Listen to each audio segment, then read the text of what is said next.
Hello, everybody. Today we are going to talk about Africa and about African Renaissance. It's very important to talk about Africa and African Renaissance.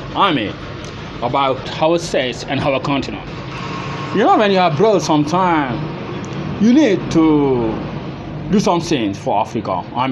For our communities. And when we are abroad, every time we are thinking about Africa, about what we can do for changing the situation, the life of our communities, of our people. And I think that it was the same view that President Thabo Mbeki had in South Africa in June 16 when he took the power, becoming the second president of South Africa. President Mbeki, during apartheid, was in exile in England. His father was in jail with Madiba Mandela. That was apartheid. All South African people under colonialism. I thought that they were sent in jail because they were fighting for the freedom of that country, for the independence of the people. And history gives them reason. I said that in 1988, Madiba was out. And I can say, for African people, it's that day that Madiba became the first president of South Africa. Because he came out after saying that the election that will happen in South Africa will be one man, one voice. It means that African population, which represents 8 to 9% of South African population, will take the power. It means that the ANC, the African National Congress, will take the power. And it means that Madiba Mandela will be the first president. And since that day, he was doing a transitional government with de Klerk president. And after the time of de Klerk in 1994, Madiba took the power, becoming the first president of South Africa. It's a very important date for Africa and African population. Because it was long time that apartheid had taken South African population under oppression, I remember while I'm talking, what was writing up of my blackboard, it was said clearly, apartheid is a crime against humanity. That is. Because, those who were taking Africa's population in apartheid, they were coming from Europe. And, they had taken South Africa's population under apartheid. They were not Africans before. They came for taking what was in Africa. It's the same, with French. When you take African countries speaking French, what the French did? They left that country. They came in Africa, in Senegal, in Mali, in Ivory Coast, in Guinea.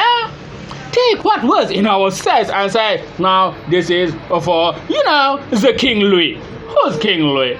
That is, And that's very important for us to do what is necessary to restore the historical conscience of our people. And that's what President Mbeki did when he took the power in June 16, 1999.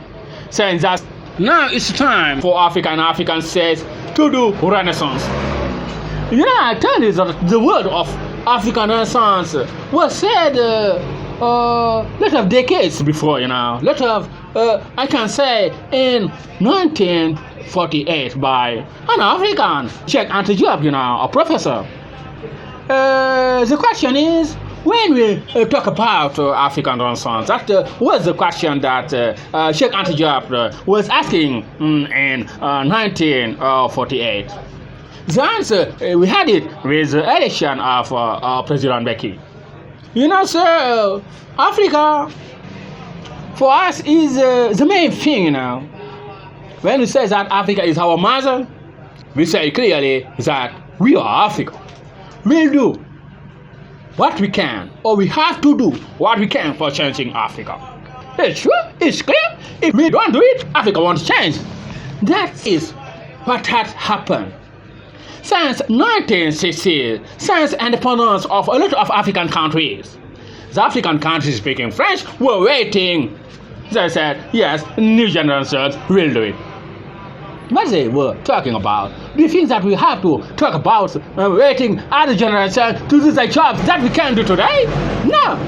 What is important is we have to do the job. We are doing it and we'll continue to do it. That's what President Mbeki was saying now. When he says that the 21st century will be African, he was saying that next generations, Africans of the 21st century, will do what is necessary. And that's sure, we are doing it and we'll continue to do it. So, for us, every day, every time, we are thinking about Africa.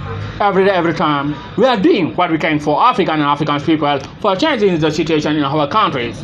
I thought that we have to act in independence. Yes, officially it says that African states are independent. And that was said since 1960s. A lot of African countries were said independence at that date. You know, and in 1964 we have the African United Organization, and that organization was said that yes, a lot of African states are independent, and we had some states left. It was those who were under Portugal, those who were under Spain, and also two states, you can say, I mean, South Africa and Namibia, which were under apartheid. Under Spain, we had the Arab Sahrawi Republic, and we had also the Equatorial Guinea. Under Portugal, we had Guinea-Bissau, and we had also Cape Verde and Angola. And you know, with the end of apartheid in 1994, we would be happy if we can say that all African states are independent. Officially, that is, all African states are independent today. You can say me September 11, 2020. But unofficially, what is really in African states speaking French? They are not free. I mean, they are not independent. You know, last time I was talking about French enterprises are in the states of national enterprises. You know, if you take a case like Senegal, in Senegal they are saying that every society, when you say national, it means that normally it's for Senegal's population, but officially, that's what they are saying. Unofficially, it's for French. If you take the telecommunication society, Orange is for France, is France Telecom, not Senegalese Telecom. Senegal, we have Senegal Telecom. We are doing what we can in our country for making Africa greater, and we continue to do it. I mean, French enterprises which are in Africa to colonize our countries, and we have that army also in Senegal. We have them in Chad, we have them in Mali, we have them in Niger, we have them in all African countries speaking French. You can say me, that's not normal. We have also a lot of things happening in that state, you know. Politically, France are controlling African states speaking French until today. We have to hand it. And we say that we'll do everything to hand it. It's our duty to do it. To give independence, to give freedom to our people, to do what is necessary, and we'll continue to do it. That is one aspect of what we are talking about, independence. And the second is about democracy. We say that we have to do what we can for African democracy, for making our states democratic states. You know, when we say clearly that in a state, all citizens have same duties and same rights, regardless of their ethnic, of their race, of their religion. And that's what we have to make real. We say also we have to give work. That's a very important aspect in African Renaissance. We say that when we are talking that the 21st century will be African, we are saying that we'll do what is necessary in this 21st century for making Africa greater. We'll give jobs to African population. You say, I mean, yours. African youths are 76% of the African population. 76% of more than a billion. How many people they are? or what we have to do for making Africa greater, for making Africa becoming the first continent of the world. It's clear.